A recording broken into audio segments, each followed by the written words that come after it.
Bueno, ¿y qué pasa con los otros productos que necesita desesperadamente Europa? Porque claro, habíamos dicho que están cambiando las cosas y ahora Europa no solamente importa materias primas, pero hay algunas materias primas de las cuales no puede prescindir, como son los piensos o los alimentos para el ganado, que se producen masivamente en países como los nuestros, ¿no es cierto? En México maíz, en Paraguay soja, en casi todo el cono sur de América también la producción tanto de soja como de maíz es elevada, y vemos acá como los primeros exportadores, en el caso del maíz, es Estados Unidos el primer exportador mundial, le sigue China, después Brasil, y bueno, la Unión Europea tiene una producción de maíz, pero está bajando esa producción. Y en cuanto a soja, Brasil es el primer exportador y también Estados Unidos. Entonces, sin estos productos, a Europa le van a faltar alimentos para su ganadería. Claro, para ellos es muy fácil hacer la ganadería intensiva a costa de la destrucción de la naturaleza que producen los cultivos extensivos de los agronegocios en nuestra región, ¿no es cierto? Que es algo que muchos ambientalistas siempre han cuestionado, cómo no les importa esa externalidad, digamos, de lo que significa la expulsión de la agricultura familiar campesina, la destrucción de los bosques, la destrucción de la biodiversidad en nuestras regiones de América Latina. Brasil es uno de los países que tiene la distribución de la tierra más desigual del planeta, Paraguay también, o Colombia, pues, sucede en varios países de nuestra región esa situación de una distribución desigual empeorada por los agronegocios, y sin ningún empacho Europa compra esos piensos a precios también miserables para lo que es el costo social y ambiental, que no se incluye, digamos, dentro del costo de estos productos, del precio de estos productos, y con eso tienen entonces eh, suficiente pienso para su ganadería. Pero ¿qué pasó? Eso es algo que me llamó mucho la atención, Jesús. Que Mira, sí, sí, perdón, antes de que pases de lámina, quería nada más hacer el sí, comentario rapidísimo. Por ejemplo, una diferencia con México. México desde con López Obrador tiene una política que se llama sin maíz no hay país. Ese sin maíz no hay país es maravilloso porque implica en lo material que México, aunque es un gran productor de maíz, incluso solamente nos supera Estados Unidos, pero no es exportador, porque sin maíz no hay país. Entonces no se sí, exporta, se consume en el mercado interno. Y eso de alguna manera genera que, como tú sabrás, Mercedes querida, en México somos muy tortilleros. sí. Comemos bastante tortilla, comemos bastante pozole, que es un caldito con maíz y que carne de cerdo con lechuguita, limoncito, salsita, picocito, ¿no? Bueno, hay que probar, hay que probar. Y creo que ustedes le dicen ají allá al picante le dicen ají, a Sí, nosotros le decimos aquí. chile. Sí. Bueno, el ají, muy sabroso con el tomatito ahí, bueno, asado, riquísimo. Pero justamente, a diferencia de los europeos, lo que hace México es cuidar el maíz. Incluso estábamos en una disputa legal muy fuerte frente a Estados Unidos porque las empresas estadounidenses, aprovechándose del Tratado de Libre Comercio, a fuerza querían meter maíz transgénico, pero Sí, eso sí. afectaba el campo. Acaban de fallar a favor de ellos digamos, el tribunal del propio tratado, pero la respuesta de la doctora Claudia Sheinbaum, a pesar de lo que nos puede venir enfrente, es crear una ley en la cual se prohíba el maíz transgénico en México. Justamente por esto que estás exponiéndonos claramente. Para aquellos que dicen que México se doblega ante Estados Unidos, es pura ignorancia, porque lo he escuchado de muchos analistas españoles en un medio en el que suelo colaborar, que digo, estos o de verdad son muy, muy ignorantes del tema, o de plano, pues le traen tirre a México, pero es una manera diferente de plantear el problema frente a Estados Unidos. Realmente Europa en este momento no tiene autoridad moral para decir que nadie se doblega frente a Estados Unidos. No tiene ninguna autoridad moral, pero lo que está haciendo Claudia Sheinbaum, que es la continuación de lo que ya empezó AMLO a proteger el maíz de México, es importante para todo nuestro continente. La base de la alimentación en Paraguay también es el maíz. Tenemos un plato típico que se llama bori bori, que hace poco es un caldo con bolitas de maíz. Hace poco salió como la sopa o el caldo, le llamamos caldo nosotros sopa, creo que es el término que más se usa, por los hispanohablantes, como la sopa más rica del mundo salió y la más nutritiva y bueno, la base de nuestra alimentación también, igual que en México, pero sabemos que la mayor biodiversidad de maíz está en México y es un peligro para la biodiversidad que entre una semilla transgénica. Entonces, lo que están haciendo es realmente fantástico porque hay que proteger, es un patrimonio de la humanidad, toda esa variedad de maíz que hay en nuestro continente y especialmente en México, que así como en Perú la papa tiene una impresionante diversidad también y variedades, ¿no es cierto? En el caso de México, creo que es el país que tiene más biodiversidad en cuanto al maíz, así que eso es fantástico y tenemos que poner eso en primer lugar, no alimentar los chanchos y las vacas de Europa como prioridad para nuestro continente, sino que podamos nosotros alimentar a nuestra población. Esa es una ironía que sucede con casi todos nuestros países. En Paraguay, por lo menos un cuarto de la población está desnutrida y tenemos, siendo 6 millones de habitantes, producimos alimentos para 20 millones, pero es soja, son productos que no consumimos y que van para exportación.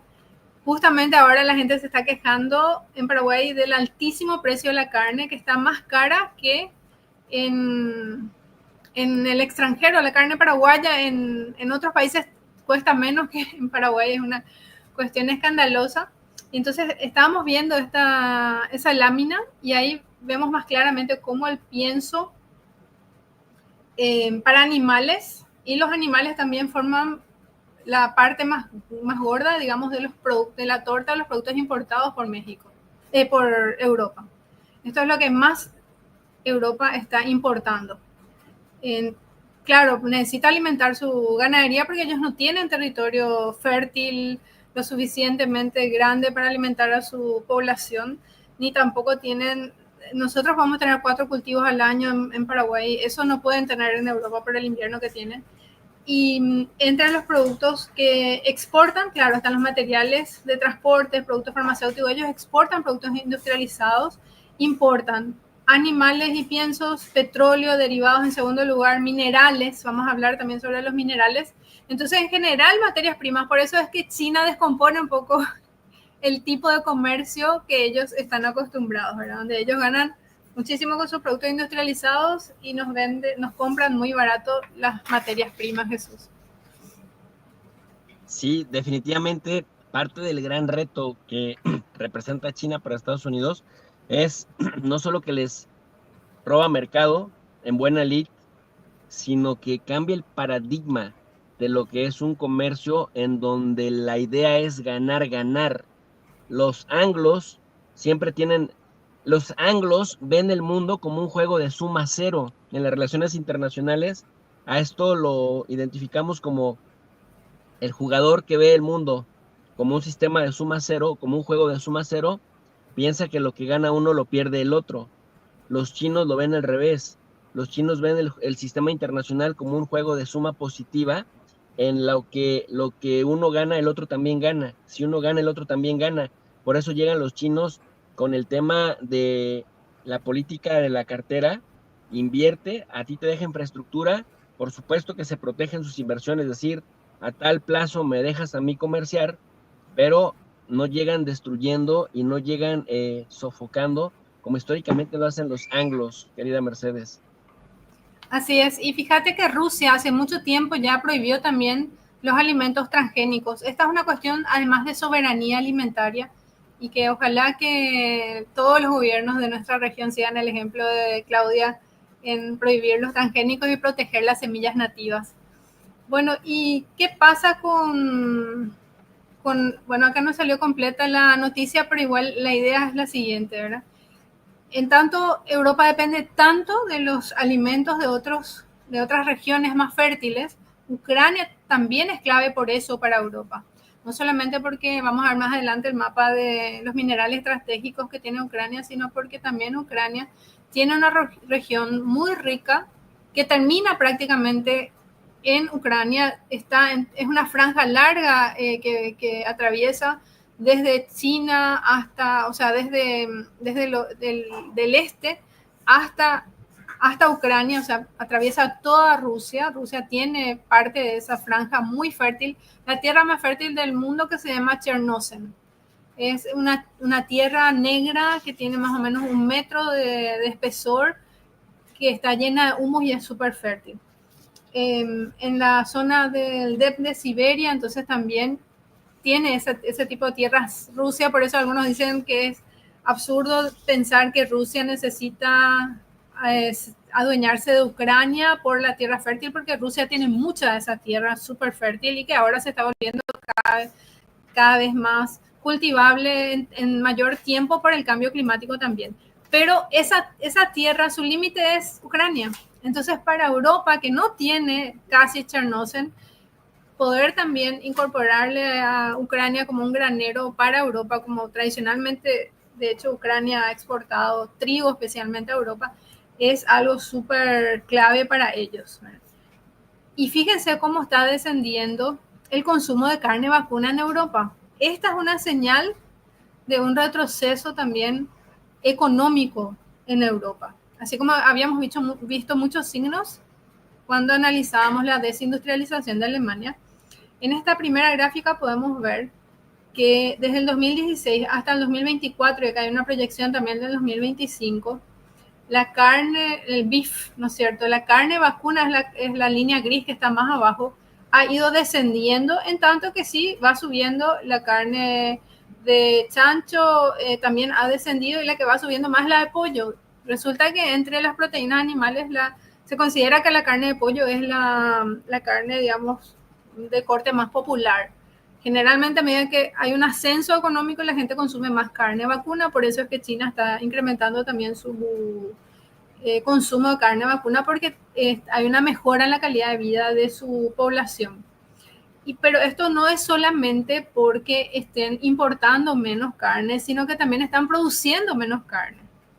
Entonces, ¿qué es lo que vemos en la segunda lámina? Lo que está en línea de puntos en rojo es la producción de carne de vaca, ¿no es cierto? El beef, que se le dice, en toneladas desde el 2016 hasta el 2024, y podemos ver cómo es una línea descendente. Y las importaciones también están muy estancadas. Entonces, ahí vemos un problema estructural de Europa, ¿no es cierto? Reduciendo su consumo de carne. Esto es una señal no tan buena de cómo está la economía de ese país. Efectivamente, en esta época posmoderna, pareciera que los bienes primarios pasan a segundo orden, pero decirle a la gente, todo país que se cree el cuento de que el desarrollo tecnológico e industrial puede pasar por alto la producción de alimentos, está condenado a depender de los demás. Sí. Mira, por ejemplo, acá los neoliberales en México jugaban mucho esta mala broma de dejemos que los extranjeros, los que sean más eficientes, las empresas, inviertan en determinados sectores productivos, porque ellos son mejores para producir eso y que nos lo vendan barato. Pero tú sabes que en una crisis, si cedes ante eso, llega un momento Sí. en el que te cortan, ¿no? Te cortan el producto, y entonces, si no fortaleciste tu industria interna, terminas por ser un dependiente enorme. Y creo, Mercedes, corrígeme si me equivoco, por ahí, me parece que por ahí va el problema de los europillos. La soberanía tiene muchas caras. Una de ellas es la soberanía alimentaria, que es lo que vos decís, Jesús. No podemos depender para nuestros alimentos de las importaciones totalmente. Tenemos que ser autosuficientes en aquello que podamos. No todos los países tienen la posibilidad de producir, como decimos, 4 cosechas al año, como un país subtropical como Paraguay, o como en México también tienen muchas tierras fértiles, y en toda la región de América Latina y el Caribe. Bueno, hay países muy fríos que quizás no tengan toda esa posibilidad, pero realmente hay que tratar de no depender exageradamente de otros países. Lo mismo pasa con la soberanía energética. También hay que tener independencia energética. Europa está perdiendo todo eso. Vamos a ver en una siguiente lámina que se movió un poco, porque estábamos hablando recién del tema energía y pasamos a los alimentos. Volvemos a traer la energía. Si nos fijamos en esta lámina, quizás deteniéndonos un poco en ella, vamos a ver que estos datos son del 2020 al 2024, hasta el segundo semestre del 2024. Entonces lo que está en azul es 2020, ¿sí? Y lo que está en verde es 2024. Si nos fijamos en los volúmenes, en los valores, vamos a ver que en el 2022 fue donde más Europa gastó en la importación de gas y petróleo, en este caso de petróleo, y acá tenemos el gas licuado, y el gas natural, en el 2022. ¿Cuándo empezó la guerra? Digamos, no es que empezó, sabemos que la guerra realmente entre Ucrania y Rusia empezó en el 2014, pero digamos cuando empezó la ofensiva rusa. Bueno, quiero opinar también el Firulais. Entonces, después, ¿qué pasó? Después Europa tuvo que reducir sus importaciones. Fíjense como en términos de volumen, que es lo que vemos acá, el petróleo que importó Europa fue reduciéndose. Inclusive el gas natural licuado también se redujo, igual que el gas natural digamos, en forma gaseosa, que es a través de gasoductos, ¿no es cierto? Todos los volúmenes se redujeron, que es lo que analizamos también de por qué subieron los precios en Europa, por qué se está desindustrializando Europa, porque también necesita esto no solamente como energético, sino como insumo para su producción. Y a pesar de la reducción en los precios, los volúmenes de compra, los precios, sin embargo, no se redujeron al mismo ritmo, lo cual nos hace creer, porque esto estamos hablando en billones de euros por, 1.000 millones serían en castellano, ¿verdad? De euros por mes.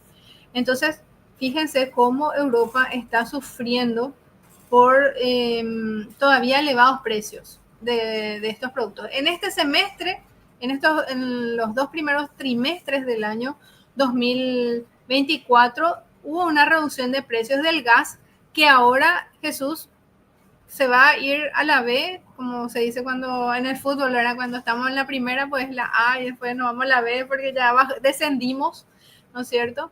Debido a este cierre de la provisión de gas natural por parte de Ucrania, que ya está afectando a varias regiones de Europa y que va de nuevo a significar un incremento de los precios, aunque todavía no se traduzca en una escasez aguda porque hay reservas disponibles, ¿verdad? Pero entonces podemos ver acá cómo Europa se está reduciendo sus necesidades de gas y petróleo, cuando lo normal es que a medida que los países se desarrollan, van creciendo, cada año necesiten más de estos combustibles, y también cómo está gastando en estas importaciones. Y acá vemos también cómo el gas licuado es el que se ha incrementado, ¿no es cierto?, a costa del gas en gasoductos, ¿no es cierto? Este es el negocio de Estados Unidos, ¿verdad? Venderle gas licuado, y hasta sabemos que hay que por intermedio de otros países termina siendo gas de Rusia. Oye, aquí hay que agregarle también que ridículamente entre 2022, 2023 y el 24 también, recordarás que sobre todo en el 22 fue muy, muy agudo esto, los llamados de diferentes gobernantes de Europa, de Dinamarca, de Suecia, de Finlandia, del Reino Unido, que llamaban a la gente a dejar de bañarse en Alemania, dejar de bañarse, sí, bueno, o bañarse rápido, o bañarse con agua fría para evitar que y decían, y cada que no te bañes, dile a Putin, jódete Putin, porque hoy no me bañé para no necesitar de tu gas. Y mientras, o sea, imagínate, quieren quebrar la economía rusa a punto de estar de hediondos de no bañarse. Entonces, se escucha muy gracioso, pero ¿hasta dónde los gobiernos se prestan para lastimar la dignidad de la gente en aras de salirse con la suya frente a un rival, frente a un adversario, pero luego potencias a otro? Lo que le cuestionábamos a Ursula von der Leyen, que presumía que se había quitado, se había sacudido Europa la dependencia de Rusia, pero luego dices, pero para que vayas a terminar de depender aún más de Estados Unidos, que te maltrata como ya estamos viendo que los maltratan, es impresionante. Sí.